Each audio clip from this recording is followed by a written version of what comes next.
Oh my lord! We've been connected into the internet, the podcast verse, the technology verse, the realm, the quantum realm, the Wire verse. Yeah, not the HBO show, The Wire. Hashtag Wired verse. Just the wires. Yeah. Top 10 The Wire characters that should be in Avengers Doomsday. Top 10 moments when Forrest Whitaker says to the one guy, do you know what piss smells like? Do you know what piss tastes like? Because you're pissing in my mouth. Which is, I quote, that's a line from an episode. I've never seen any of The Wire apart from that one clip of Forrest Whitaker saying. Forrest Whitaker? I'm pretty sure he's in The Wire, yeah. If he's not, then I've got my wires crossed completely. Mate, you've got your wrong wire. Yeah. Anyone know anything about The Wire? You know, let us know in the comments below. I haven't seen the whole thing. Let's look it up. I've not seen any of it, but I do know if you type in Forrest Whitaker, The Wire, and then followed by piss, probably has something to do with what I've just said. Welcome everybody to Chatting Pitch. The Shield. You're thinking of The Shield. Oh, The Shield. Oh no. Which is apparently another very good show. Not seen it. What's the difference? One's American, one's long and thin, and the other is bulky, and you can put on your t-shirt. Or if you just attach a wire to your t-shirt and you're like, let me in. Who are you?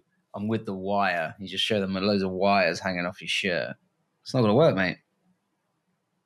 I'm pretty sure they did that concept in Iron Man 2.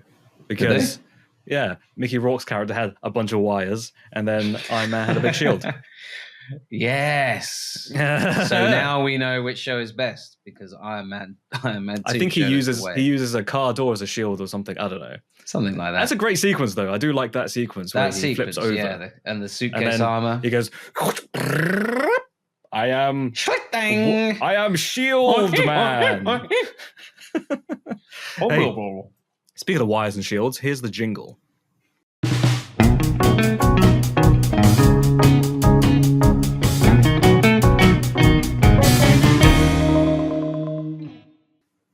And we're back. So, hey, welcome. I am Leslie Way, one half of Chatting Pitch, and you are? I'm Matthew D. Smith, thinking of the top 10 ways we can stop? I was about to say stop our podcast. Oh dear. Top 10 ways to start our podcast. Number 1, start it. Number 2, stop it. Number 3, start it again. 4, stop it. I mean, we just keep... In brackets, is it an even make sure number? Do it in order. Once we get to 10, it's off, right? Yeah. Start, stop. Start, stop, start, stop. Start, stop, start, stop. Yeah. Done. So you have to start with start. You have to start with stop in order for it to continue forever. Yeah. So we both have watched a new series that's just been blessed by the old Netflix, or as they like to call it, Streamberry. Streamberry, yeah. That just reminded me of our streaming service from the episode we didn't release. Which one was that? I can't remember what we called it, but it was the one that would have ridiculous levels to it. Oh. So you'd have your standard level, and then anything under that, you would have not just adverts, but like you'd be watching Black Mirror, and then 10 minutes in, a scene would end, and then it would just cut to another show. Oh yeah, and you would have to put up with that. So it cut from Black Mirror to like an episode of Always Sunny. In Inception flicks. Not even that, because Inception had a bit of thought put into it. Like, this would just be ridiculous. Hey, speaking of ridiculous, these concepts for these episodes for the series that we've just recently watched, which was season 7 of Black Mirror, I believe. Mm-hmm. Now, what is Black Mirror? Well, if you haven't been living outside of a rock, if you've been living in the cave of solitude, sadness, you would have not heard of this series, but it's a Charlie Brooker joint. And it started off on Channel 4, the first 2 seasons, I believe, were on Channel 4. Back in the day. And back in when they used to do 3 episodes per season, and then they had like a one-off Christmas episode at some point.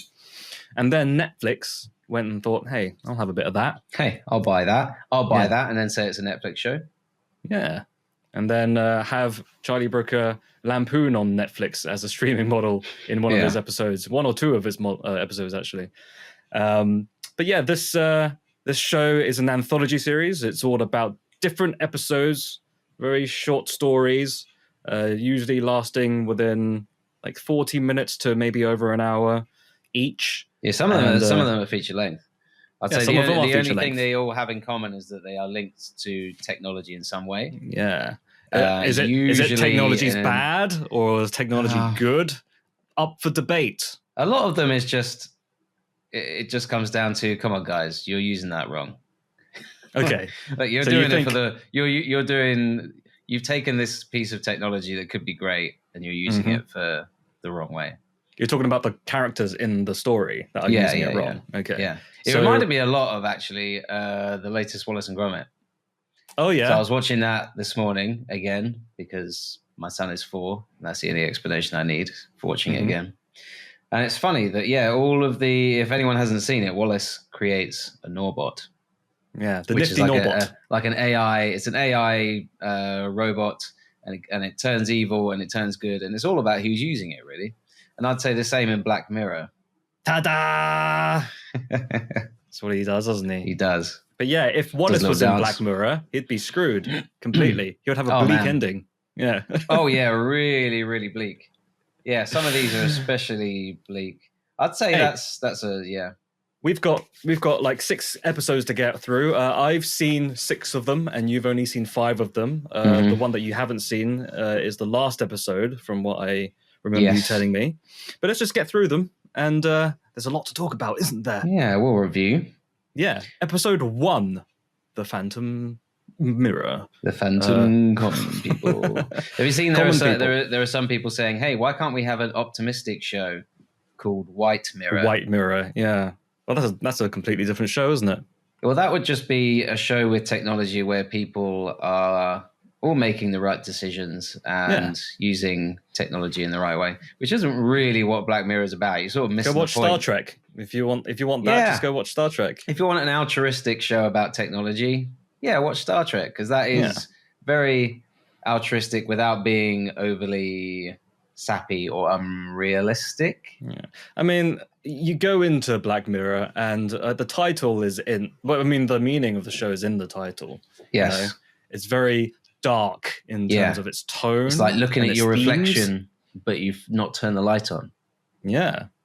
It's like really difficult. I think what Charlie Brooker said is he was inspired by just the TV turned off, it just being a Black Mirror. Yeah. And just looking into the void, into this piece of technology and thinking, I wonder how technology can ruin life. Well, speaking of ruining life, episode 1, Common People.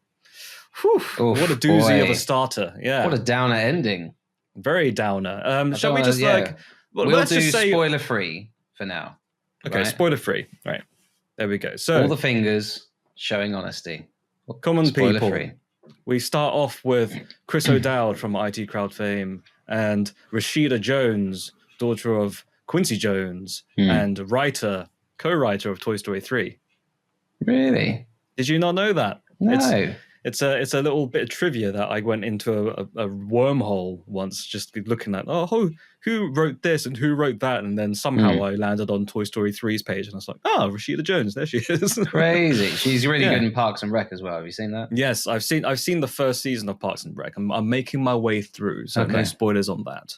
But I also really liked her in I Love You Man, one of my favorite. Okay, yeah. Bromance. You love that movie, don't you? I love that movie so much. Yeah, I loved it so much, in fact, that I went to go watch a Rush tribute act the other day because I love Nice Tom Sawyer, Mean Pride. I like that bit. So yeah, Common People. It is about those 2 characters. They are, I'm assuming, husband and wife. They've got an anniversary that they celebrate every year. And then I think Rashida Jones's character, she is a teacher living, I'm assuming on minimum wage, just because of the way that their times are tough financially for both of them. And Chris O'Dowd's character is working at a steel mill, I think. Looks like, or construction site of some kind. And then she gets into. Oh no, she has an illness, doesn't she? And then Chris O'Dowd's character is offered this brand new, just tested, just released thing where they basically replicate part of your brain, but they connect you to a cloud service, and you have to pay money. It's like a subscription service, and you have to pay money to stay connected. But that means that his wife will live. Because without that, she's like pretty much certain to die. Yeah. And then the whole thing is them going through the trouble of affording it. And then the company, I won't say what exactly because it would be a bit spoiler, but it will be a bit spoiler. Me know English well. And then they have trouble affording. There's like different levels of subscription, and at first they decide, no, we don't need all the bells and whistles. But then what's called Rivermind, is it? Rivermind, yeah, Rivermind Plus, Rivermind Ultra, Rivermind Lux, Rivermind Premium. Yeah, there's just all these different levels of subscription services, and only the people who have lots of money is able to afford the perks, like leaving your own town. Yeah. At one point, they cross the county border, and she just switches off, and then he turns around in a panic, and then it's just getting into spoiler territory. We're basically just talking about the story. Now, let's review then. So, what did you think of it? Maybe we could compare it to others later on, but what did you think of it as it was? I quite liked it. I think a lot of people had problems with it being so pessimistic and so much of a downer that it kind of turned them off watching the rest of the series. I heard some people saying, like, oh gosh, if this is going to be the tone of the show, like why am I even doing this? Like, I might as well just go watch Afterlife by Ricky Gervais. That's much more uplifting. Probably more not. Dogs, less technology. It's okay. Yes.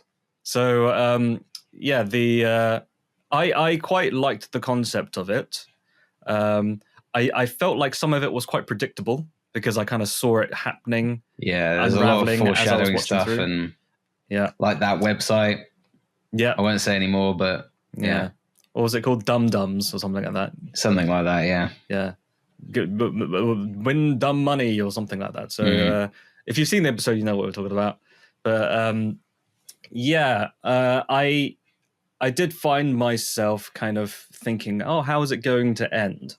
Is it going to be uplifting? Is it going to be a downer? Knowing what the show's like, probably going to be a downer. Didn't expect it to be as depressing as it was, but I didn't mind it because I knew going in it was going to be bleak. So I think it was a solid episode. If you've seen previous seasons of Black Mirror, I wouldn't say it's any more or less optimistic, pessimistic. Again, I think what not all people, but some people are missing the point is that Black Mirror is not saying technology is bad. Black Mirror is saying that some of the people that get hold of this technology use it the wrong way. There are so many examples of this. I mean, the fifth episode, we'll go into that in more detail, but it's actually like a good use of technology, and it's a technology that is actually used well.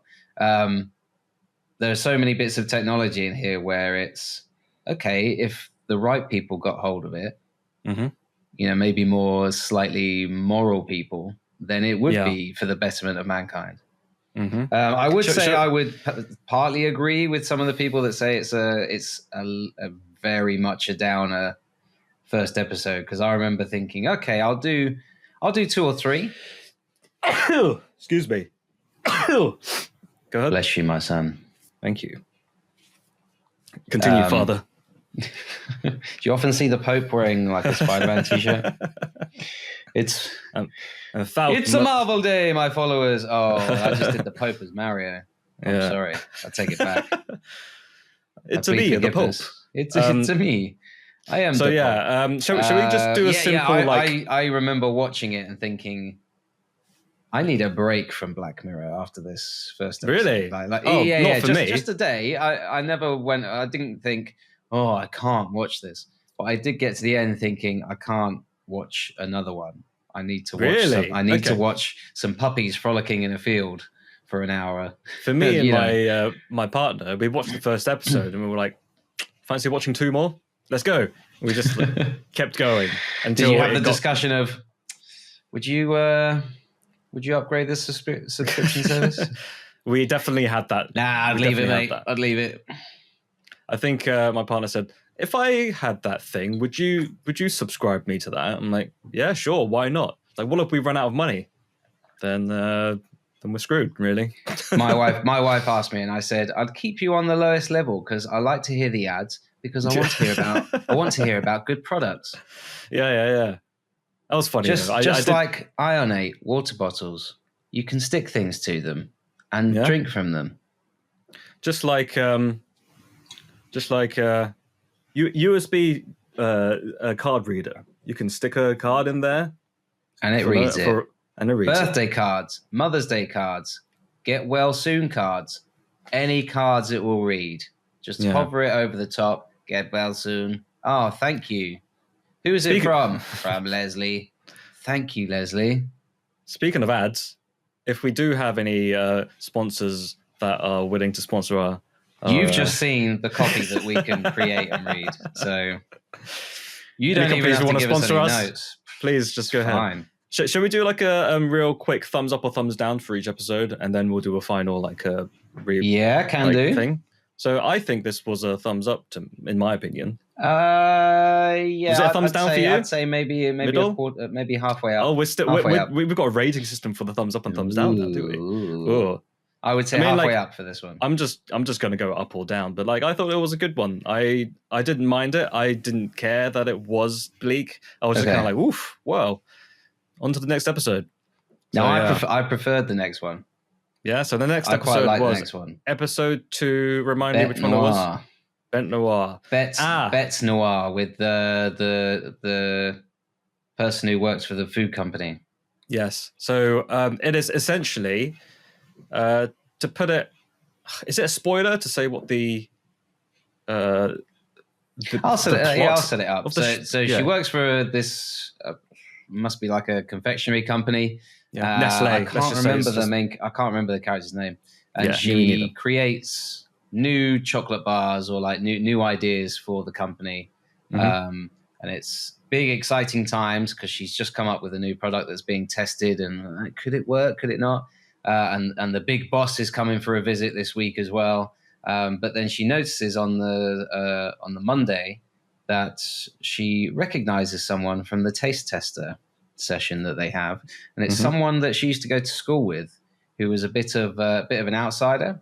The main character sees her as like, basically, she's a bit of a weirdo. That's her view of this character. A little bit odd, as she describes. Yeah, a little bit odd, and she sort of gets a job at the company. This other person, and then it just goes on from there. Don't want to spoil it too much. She says, "Oh, but I didn't think we were hiring."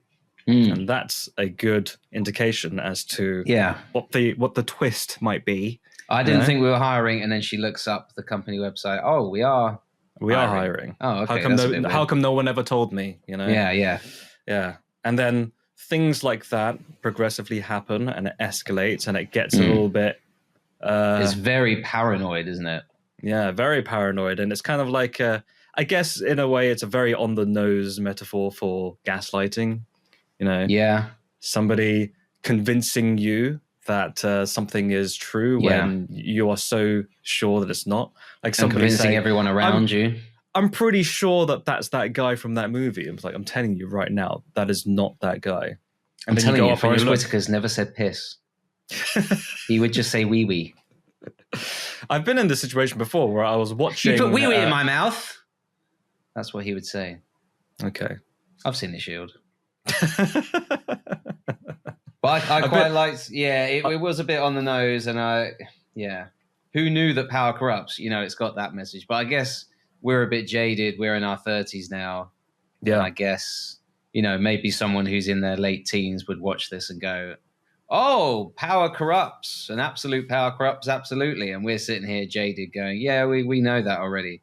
But I'd say this one is quite on the nose, but I enjoyed Did you like it. Yeah, I enjoyed it. Definitely a thumbs up. I mean, there's an absolute banger of a song over the credits. Oh, my days. Can't remember what the song was. Was it... that would be a spoiler, wouldn't it? I don't know what it's called. Oh. But it's also the episode from this season that I would say best illustrates that Black Mirror is almost a successor to the Twilight Zone. I was about to say Twilight Zone or Quantum Leap or whatever it is, like those type of Twilight Zone. I mean, Quantum Leap, what a show! But yeah, Twilight Zone, another anthology series, separate stories. Yeah, this is almost like a modern adaptation of. I think the episode's called "It's a Good Life," where it's quite a famous one where you've got the kid who has just reality-altering powers. Simpsons did a parody of it where whatever the kid says goes. Mm-hmm. And everyone around the kid has to be on their best behavior. Otherwise, there might be someone who disagrees with the kid. And if they do, then the kid just alters reality. So they get punished. There's been a few comedy movies like that. You think Bruce Almighty, you think Click with Adam Sandler. Like they have this power to alternate reality. And they use it all for their own personal gain. But they usually learn from it. But in this scenario, it's like not so much. No. What if the worst person in the world had the power to do this? Well, you know what? I would argue that maybe this is revealing me as more of a cynic than you, but I would say this is what would happen if most people had access to this power. Yeah, because it's all about temptation. It's that temptation of power, that temptation of pretty much absolute power. But I really enjoyed. Okay, the messages and the themes are a bit on the nose, but I did enjoy the sort of the twisty-turny nature. It was almost like being on a seesaw. Mm-hmm. Maybe this is a bad analogy, but in terms of how I felt about the main characters, whether I was for them or against them or somewhere in between, I was constantly having to rethink, oh, okay, I like this person. Oh, no, she doesn't seem very nice. Oh, wait, no, she is in the right. Oh, wait, but then she said that. And it was just... And by the end, you kind of start questioning, like, whose side am I on? Yeah, and I mean, that reflects the power that the other character has. So I would say really well put together episode. And that's the power of love. Turns out it was the power of love all along. Hey, I'm going to give this one a thumbs up because I quite enjoyed this one. Yeah, thumbs up. Right, shall we go episode 3? Yeah, Hotel Reverie. Now, I don't want to be that kind of reviewer, but Hotel Reverie did put me to sleep. Did it? I did not enjoy this one as much. Oh, that's a shame, because I quite enjoyed it. On paper, a ton of stuff. Concept. Which I would have thought, so the concept is there's a big Hollywood star. She's looking for some decent roles. She's sick of playing either a supporting character or a main character in the same sort of things over and over again. Yeah. Oh, she's always a prison escape. Or like suffering in some way. Yeah. She wants to play a dynamic character who doesn't have to go through. She's been typecasted. Yeah. Way too much by Hollywood, and instead she wants to be Humphrey Bogart. Yes. Yeah. Did you get it that it was supposed to be Casablanca? But so on the other side of it, there's this studio, movie Frankly, studio. Charlie Brooker, I don't give a damn. I don't. What was the technology? Redream, isn't it? Redream. Yeah. I think it's called Redream or something like that. But essentially, they've come up with I don't Riverside. So there's a movie studio. Pitch.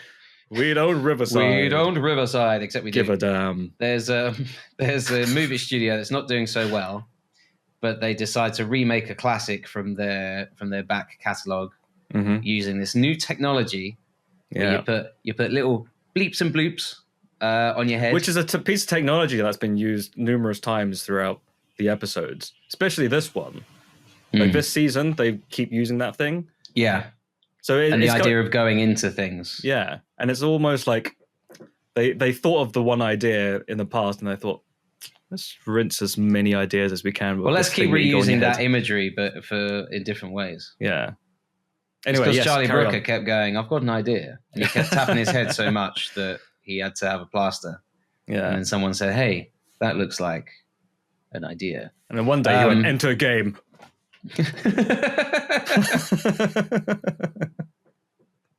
Yeah, and then he came out and was like, "Oh, what was that?" Turns out I've been in game for hours. Anyway, that's how he gets all his ideas. He goes like, enter game. And then he's having a slight like meltdown. And so yeah. Riverside.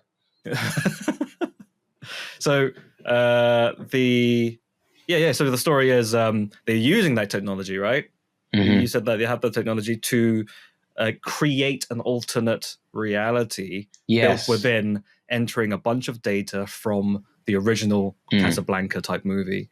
And then the way to do it is to insert the actress or actor into the story, but everyone in the story playing their own characters believe they are in their own story. Yeah, everything and everyone else is a computer construct. Mm-hmm. So all the original actors are there, but this is a modern update because we've got this big star who's going to play the main character. But she has to get through every scene. It's a bit like a play, so it's all live. Yeah. And then it is essentially a play, isn't it? Some problems with the computers, which means they can't get her out. Mm-hmm. Yeah. And then so she has to get through it. And there's a big thing about, we have to engineer it so that we get to the final scene and the right thing happens so we can deliver the last line. Mm-hmm. And then the end credits will be cued when the last line is said, but we have to get there first. So there's like some of the stuff I did like. There was like plot holes, and then you had the writer character who was, I found it quite funny, the one who was on the fly trying to come up with new ideas. Yeah. So, for example, for those people who haven't seen it, this isn't really a massive spoiler. So there's a bit in the original film where the two characters they bond over the fact that the guy plays the piano really, really well, and the woman gets very emotional and she leaves the place, and they bond over that. But then the updated version, the actor, she can't play the piano, so she just sits there and like plays chopsticks instead of Claire de Lune. And it means that the computer construct that's supposed to be all emotional and like falling in love with her character just doesn't get it, because she's why are you sitting there playing the piano so terribly? So they have to come up with ways on the fly. Okay, how do we make this character fall in love? And yeah, it was a little galling to see people use machines to calculate plot holes, like the plot hole incoming. The computer says there's a plot hole incoming, but I guess that was kind of the point of the episode. It was funny how like whenever something happens, like intimacy reaching 100%.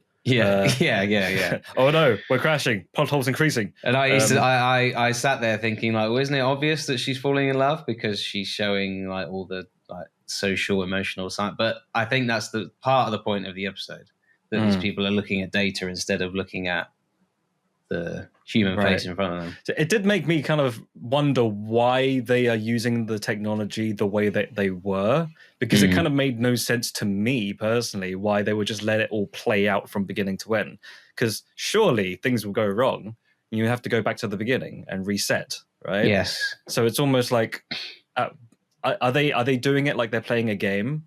So you'll have these like save points where once something goes wrong, they'll just jump back to the save point and then carry on. Quick, get in the Batmobile. That's a save point.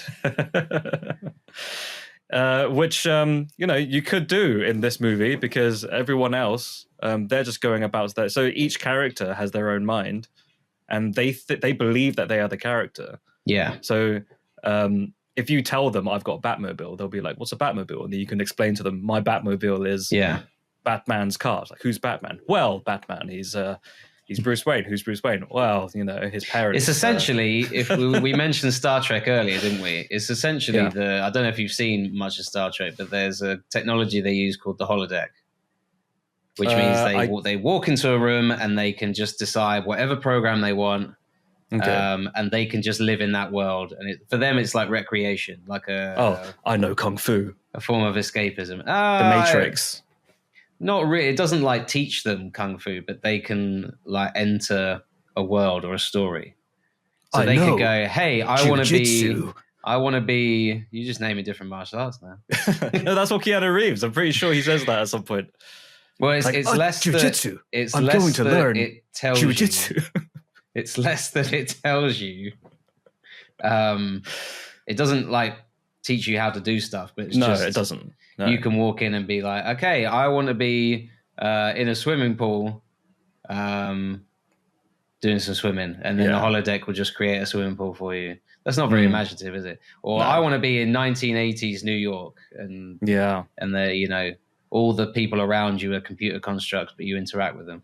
So I guess it's a slightly dark version of Star Trek's holodeck, but I found the whole thing a little arbitrary. Like, oh, they can't get her out for this reason, and that thing happens, and now you said you were dozing off. Did you finish the episode, or did you kind of? I did finish the episode. I mean, yeah. I just don't think you like people falling in love. Yeah, I think that's what you don't like. Yeah, I hate love. That's why Bete Noire, when it was the power of love, I was like, oh, this is so dark. Ooh. Can you tell me what the meaning of Bete Noire is? Oh, something black, I guess. I don't know French enough to know what that means. I know Benoit Blanc, isn't he the Knives Out detective man? A person or thing that one particularly dislikes. Okay. I'm not sure what that means. So if someone was my Bete Noire, it would be someone that I really don't like. Okay, so in what context is that to this show? Well, for that episode, it's she really doesn't like the person who gets a job. Bete Noire. I'm lost. I think I don't get the. Am I being silly? Am I doing silly buggers right now? I don't understand the connection. In the second episode, Bete Noire, she doesn't like the person who gets a job, does she? Oh, sorry. We're talking about Hotel Reverie. I've got we are talking about Hotel Reverie. Sorry, I thought Bete Noire was the name of the hotel. I was like, wait, hold on. Okay, no. Yeah. Sorry. Leslie's very busy today, folks. I am quite busy, yeah. I need to shoot off in a bit. What did you like about it? What did you like about Hotel Reverie? I quite like the Inception-esque type thing where they had to go into the dream. I quite liked the Matrix style things of having to get from A to B and then things go awry. I don't know. I didn't have too much. I will say it was the slower of the episodes. It's a lot longer than most, I think. Well, the last one is an hour and a half. Last one you haven't seen. But I think this one's an hour and a quarter, maybe. Yeah, it's like a little short movie, but I liked more of it than you did, I think. Okay. And for that reason, I'll probably give it like a bit of a slight angle thumbs up. But you're more of a thumbs down. More of a thumb like there, not all the way down, but pretty much. Yeah. Yeah. Is it because it was in black and white? Great. What was the fourth episode? Plaything.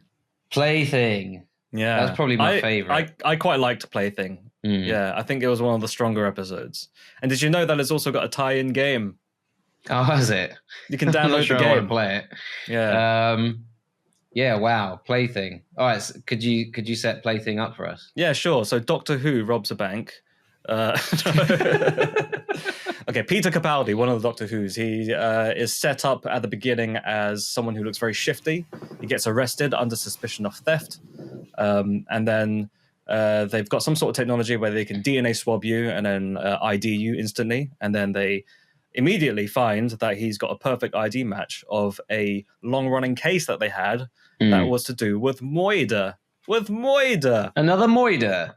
And then he gets taken into custody. Into custody. Yeah, into custard. Custody. Into what's the name of that custard brand with the bird on it? And you're like, custard. Yeah, custody. No, don't you mean custody? Yeah, custody. Yeah. No, I think you want some coffee. No, custody. You mean custody? Yeah. Yeah, let's take him into custody for the Moida. It's funny this because it's set in Britain, so none of this. No one talks like that. A New York gangster, isn't it? We want you for murder, mate. There's one character who's like that. Give us a name, any name. Blue the Bear. I don't even care. Jason Statham's on the way back. Yeah. So he gets taken into custody and then he gets interrogated about why they think that he might be the Moiderer. Yeah. And he goes on to explain his story. And his story is very interesting. He was a games reviewer. He reviewed back in the 90s, like the video game where you like everything's all very pixelated. Very early days, not quite Pong, not quite Super Mario, but like in between. Like the next generation on from that. Next generation after Pong and all that. So he is, he's doing his job, and then one day he gets invited to someone who is referenced from another Black Mirror episode, Bandersnatch. Did you ever watch that one? Oh, no. Okay, so Will Poulter, he was in here playing the head of the company. He was actually a character he played the exact same character from Bandersnatch, which was also an episode. Does he about still play him with the nerd voice? He does. Huh. It's not really a game. It's more of an experience. Would you like to take over? Medication time. Time I don't think he ever for your does wet that, wipes. but that's, yeah. So yeah, I need a plaster. he invites Peter Capaldi. So this is like years, but so it was played by a different actor, a much younger version of Peter Capaldi. So it's going back and forth between the interrogation and the flashbacks, and he's introduced to a CD that is called Throngles, is it, or Thronglets? Thronglets, that's it. Yeah, Thronglets, the game. So it's a game that's not out, and he's been asked specifically. Yeah, but it's not a game. It's not a game. It's not a game. It's a way of life. Experience. It's a religion. Trust me. So he ends up playing the game, but it's actually more of like a life simulator. Yes. And he has to take care of these Throngles. Is it Throngles or Thronglets? I think it's Thronglet. Oh, it might be Thronglets. But they create a throng, a group of little digital characters. Much like little yellow Smurfs or whatever you want to call them. But Will Poulter's character pitches it as, this is not a game. This is, these little digital characters can rewrite and create their own coding at will. Like he talks about, they developed a language. That wasn't in the original coding. They did that themselves. Has AI gone mad? Has AI gone mad? Although I wouldn't say this is more AI. This is more of a classic science fiction question, which is, do the ends justify the means? Yeah. Because there's a giddy excitement with what Peter Capaldi's character wants to do, and he sees what he's doing as like for the betterment. I don't know about you, but were you reminded of a very classic Simpsons episode, which was part of the Treehouse of Horror, where Lisa puts a tooth in her Petri dish. And a little bit. Life forms, and then she has to take care of these and life Bart forms. Squishes him. Yeah. Yeah. Oops, and then it's my like, finger slipped. no. Whoops, my finger slipped. Yeah. And then, that... It's like a really violent version of that. Yeah. But no, without spoiling it, I thought it was great. I thought it was... I thought it was like probably one of the strongest episodes of the season. A lot leaner. Lean, mean, fat machine.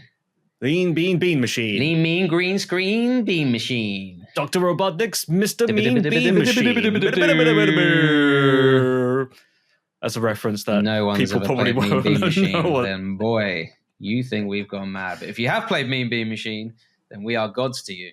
Yes. That's a risk. Just like Peter Capaldi from this episode. He was a god to the throngs. He was. And no spoilers though, no spoilers. Not too much. But I like how thumbs up.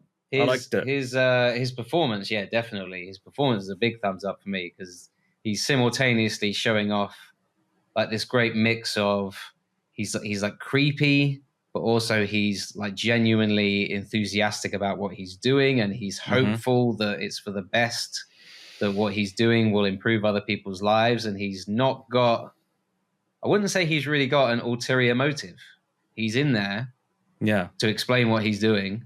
He's just been given like what essentially is like a drug, and he's addicted to it, and he just has to keep going and going and going. And I like that they leave it on a total cliffhanger. Yeah. It could go either way.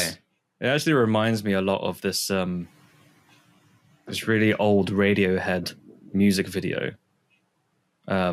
the ending is very reminiscent to that. I can't Okay. say because otherwise it would be a spoiler. Okay. But anyway, So moving on to the last one, Eulogy.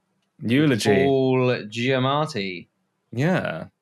I almost forgot about this episode because I was just trying to think of which one. That's funny because this one's Which about ones were- remembering. It is, yeah. So Eulogy, same piece of technology. Stick it on your brain. Yeah. Enter a game. Enter Eulogy. Enter funeral. It would be like that Call of Duty game where it was like, press X to pay respects. Would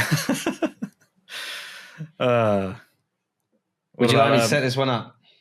Do you remember that game that was called LA Noire, where you had to read people's faces? Yeah. And there's this one guy who's like, there's like a doubt button. You're like, do you think he's bluffing? And the guy's just like,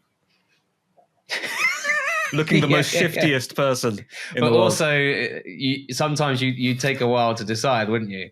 So the animation would go on way longer than the natural pause. Yeah, you would keep going like... I think if I was actually this detective, I think I've caught you at this point. Either that or you've got a severe medical problem with your brain. Yeah, they need River Mind. There's a guy who's looking like Popeye. I'm sure if I fed him some spinach, he'll tell the truth. Yeah. So yeah, what's this one about? Okay, so it's an opportunity for Paul Giamatti to show off his stuff, but I don't really mind that because he's great. So it's about this older guy gets a phone call and says that someone he used to know years and years ago has died, and they're trying to put together a eulogy, but they've got this new technology. Hey, you don't have to fly across the Atlantic to go to the funeral. You can contribute memories using this new product from, I guess the product is called Eulogy. So he sticks the little thing, beep, beep, beep, enter funeral, press X to pay respects. And then he looks at photos. That's him looking at the photos. Yeah, the problem is he can't remember the face of the person. He can't remember the face of the person. Yeah, it's been so long. And it's someone that he does have deep personal ties with, but way back in the day. And so the voice that comes with the package, with the product, tells him to try and find any photos that he's got of her. And then the technology, this is where we get the enter game thing, because it sends him into the photo. Yeah. Using technology. Magic. Yeah.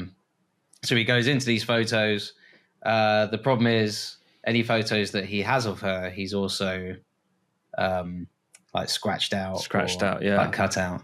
But I thought that was a really, really solid one, and it was also it was very human. Yeah. You start off hearing Giamatti's character side of things, but then maybe 20 minutes in, you start seeing the cracks in his story. Like, not that he's lying, but it's just a typical, okay, you got hurt quite badly, but that has made you forget all the terrible stuff you did. And it's really about, it is about remembering other people, but it's also about what happens when you don't take the time and care to keep the connection going, when you for whatever reason, whether it's just laziness or whether it's because that person's really hurt you.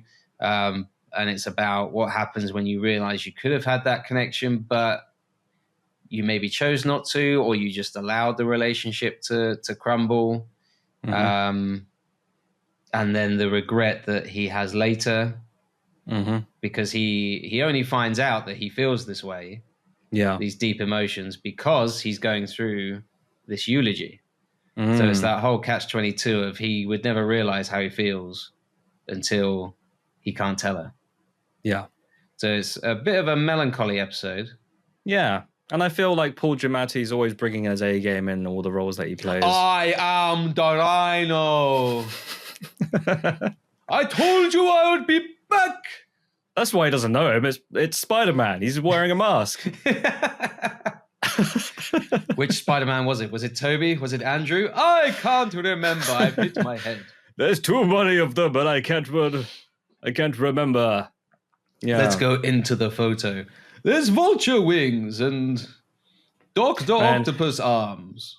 Even though he was, only in it for the beginning and the end of that movie, he still gave it all he could with the material that he was given. Yeah.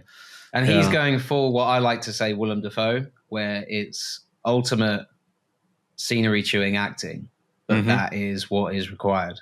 Have you ever seen him in Shoot 'em Up with Clive Owen? Yes. Yeah. With live action Bugs Bunny. Live action Bugs Bunny. And there was one moment that really made me laugh where he was trying to snipe Clive Owen and he gets away. Or he was trying to snipe whatever he's protecting. Was it a baby or something? He was trying something to kill, like that. Yeah, I think so. And then, and then he's like looking through the scope and he goes, F me sideways. And he just said it with such gravitas that it just made me laugh so much. The Academy Award for Best Line goes to the Paul MTV Giamatti. Movie Awards goes to Paul Giamatti for this one line. For Beep Me Sideways. Yeah. So I thought it was a thumbs up. I'm giving them all thumbs up. Can you tell? Yeah. Should we do our half thumbs up from last time? Half. Yeah. The last episode. I didn't watch the last episode. Yeah, because I haven't seen. I watched the first couple of seasons. Because I haven't seen it yet. I saw the first couple of. This reminds me of a bit. My dad was watching the Cambridge-Oxford boat race, right? And this does tie in. And they were having like interviews after the boat race with people that were actually in the boat. And one of them, I swear to God, this is someone who goes to Cambridge, right? One of the top universities in the world. So you would assume that they would teach them very deep, useful, profound things about life. And he said something like, to win a boat race, it's really all about being in the fastest boat. Yeah. And thanks. Winning a got in on the full scholarship, did you, mate? Well done. Yeah. In order to win the to win a 100K football match, race, you have to be in first place. Yeah. Yeah. You got to cross the line first. Oh, let's write this down. In order to sing, you have to open your mouth. Cross line first. Yeah. So you haven't seen it because what was the reasoning? Because I think it's a sequel to another Black Mirror episode, isn't it? Which you haven't seen? Which I haven't seen. I saw the first 2 seasons on Channel 4. They were really great. And I think I lost touch with it. It's a real eulogy moment. It was a real eulogy moment. I was like, Paul Giamatti, I've fallen out of touch with this TV show. So we're going to get ready for 3 hours worth of Star Trek homage. So is it technology's bad? Oh, okay. Is it as simple as it's Star Trek but dark? Or is there more to it? You haven't seen the first episode, so you wouldn't know. But essentially what happens is, what was his name? Matt Damon's distant cousin. What was his name? That dude who was in Breaking Bad, the really bad guy. He was also in Civil War. He was also in Kinds of Kindness. He was also in this Black Mirror episode. What is his name? I know who you mean. Let's just leave it at that. I need to find this out now. Civil War. He was in Jesse Plemons. Vice. That's it. Yes, Jesse Plemons. Yeah. So he was in the first episode, and the first episode sets up as it starts off with a Star Trek parody called Spaceflight, and he is the main captain. He's sitting in the chair and everything. This is within the first 10 minutes, by the way. So it's very, I guess, light spoilers if you don't really want to know about it. But just to set it up, it is essentially, it comes out and it turns out he's wearing one of those things again. Enter a game. Yeah. And he's living like an alternate life. Is there a guy who does that for a bit? Enter room. Walks into the room. Yeah. That happens like almost. Enter fridge. Enter fridge. Enter Sandman. I'm cold. So when he comes out of the VR thing, he goes back into his everyday life and he works as a game developer to create this super immersive game. But every time he goes back home, he starts to go back into his thing, and you slowly find out that the game that he's got at home reflects his personal life at work. So he's using this game that he's created at home by means of like unleashing all his like frustration and stress at people. Yeah. That's all I can say about that without ruining that first episode for you. But this episode 2 is a continuation of that. So I can't really say much because the first like 5 minutes of the episode is a recap of the first episode. Okay. So big thumbs picks up. I think it was Big thumbs down. I think it was a thumbs, 90% thumbs, maybe not the full thumbs up. 90% thumbs. Imagine that. 90% your hand thumbs. was 90% thumbs. But yeah, I really can't really talk about it too much without going into it. I will say I really enjoyed was it Christina Miliato? I forget her name, but she's very good in it. Okay. She's been in many things. Christy Miliato, I think her name is. Kristen Milioti, that's her. She was in Palm Springs. She was Leonardo DiCaprio's first wife in Wolf of Wall Street, you know. Oh, okay. Before Margot Robbie. Yeah. She's really good in it. And it's quite funny at parts as well.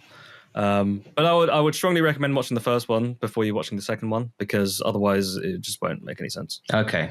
Well, I'm glad I chose not to watch it then. But all in all, I think I'd give it a good chatting pit. I think I liked this season.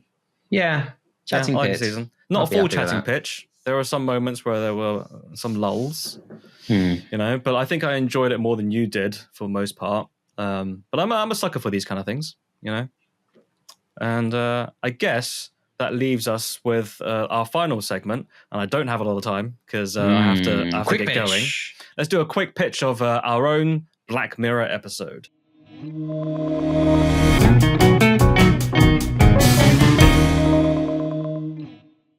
Okay. What's it going to be, baby? Or maybe we could pitch White Mirror, where everything works well and there's no conflict and all the episodes are 3 minutes long.